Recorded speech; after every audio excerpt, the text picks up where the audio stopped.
Hi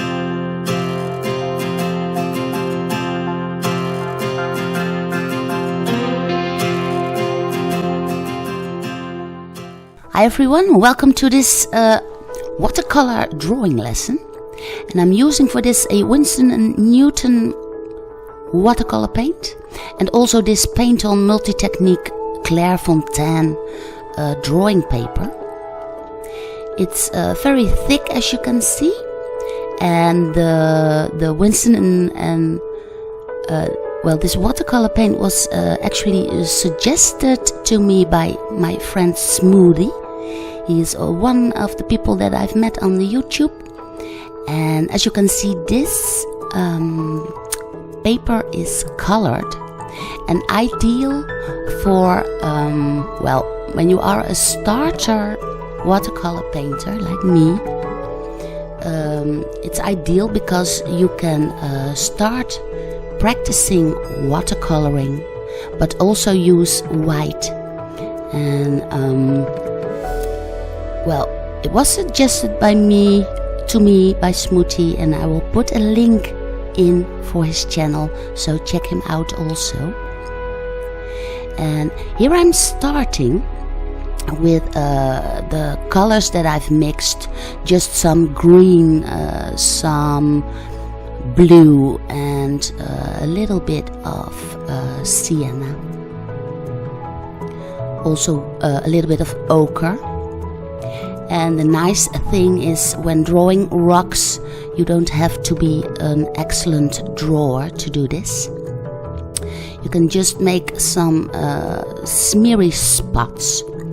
And in this case, I want to draw a rock that is in front of us, and the paper is standing up straight.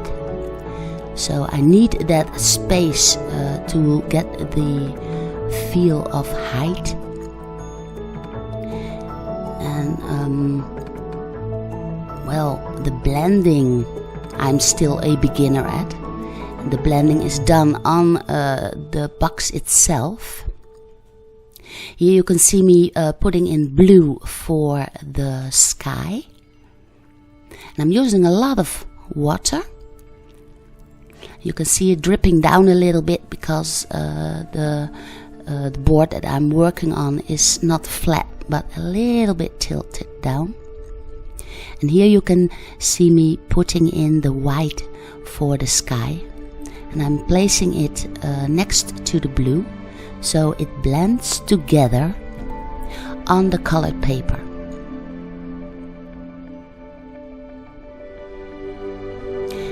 I also use the white in the rock formation itself.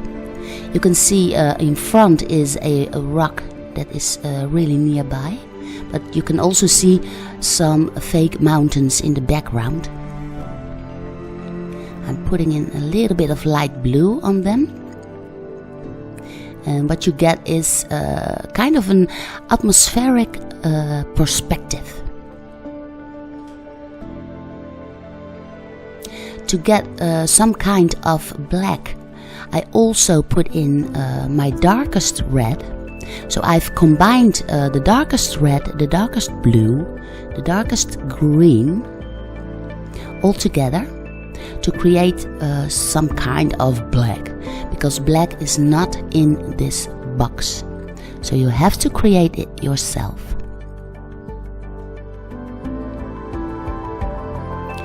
Here I'm using a tissue to pull out some of the pigments if needed, and you simply put on water and then pull out some of the pigments again.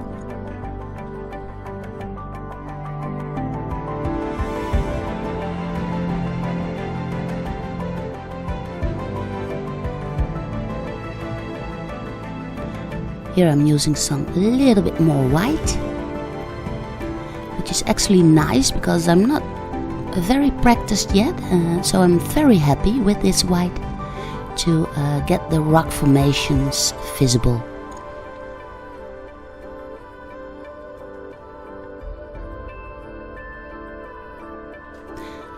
Now that the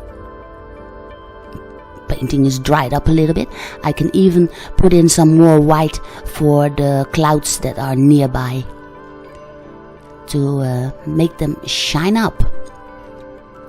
Okay, now my drawing has dried up. I want to do little lines, and I'm using a 0.8 Staedtler for the first, and I want to draw in a capricorn. So this is the thickest fineliner. It's a 0.8 Staedtler, and with that thickest one I'm drawing out the rocks, if you like, and it's very easy to do. You simply follow the strokes that your brush has made. Now with this black, and that is why this is multimedia, you can put in the darkest shadows, and by this way you make the rocks pop out in front. And this is very nice if you are a beginner to get a really convincing rock formation.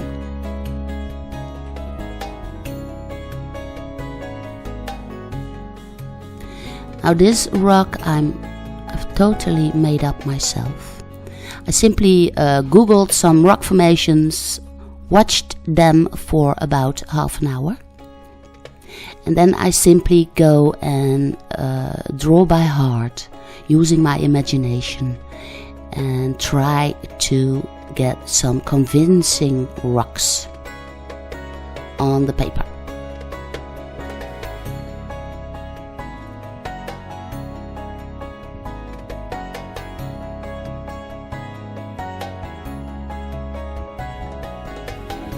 It's quite a nice effect, putting those lines in together with the watercolor. It's kind of an ink and wash, if you like. And I love the effect of the roughness that it brings me. And here I'm shifting to the 0.5. That's a little bit smaller. And I use it for the grasses.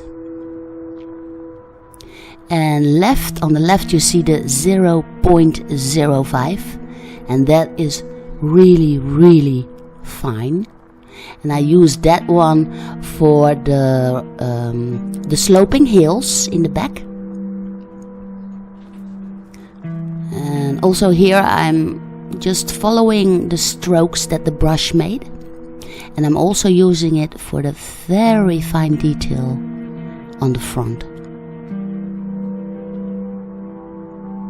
I think this effect is really amazing and really easy to accomplish when you are a starter at watercoloring.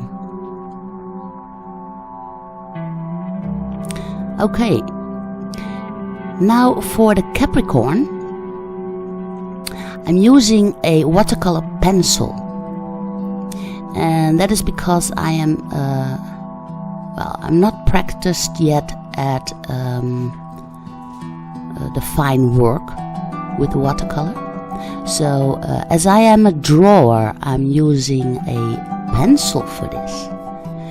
But then I will hit it with water once I have the sketch ready. And here you can see me draw in the horns. And what is important is that we are looking upwards the hill, so we are kind of looking underneath the Capricorn. So that perspective has to be right. But of course you can draw in any animal you want, as long as you keep in mind what the perspective is.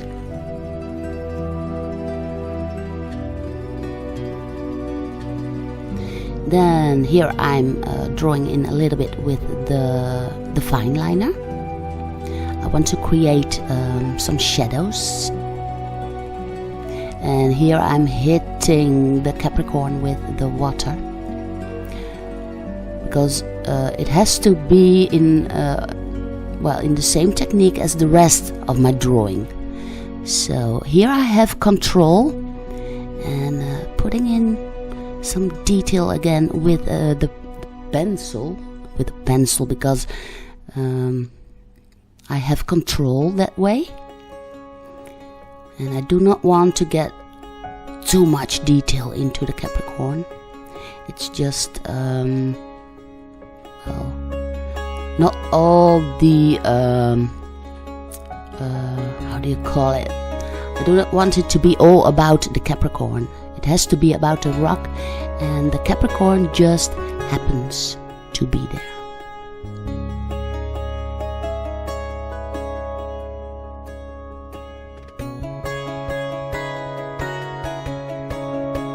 Maybe you want to drawing a mountain puma or something, or any animal you want. But this is my quick study. I hope you enjoyed watching this, and I hope to give it a lot of inspiration to you to try this out. Please give it a big thumbs up, and I hope to see you again in my next tutorial.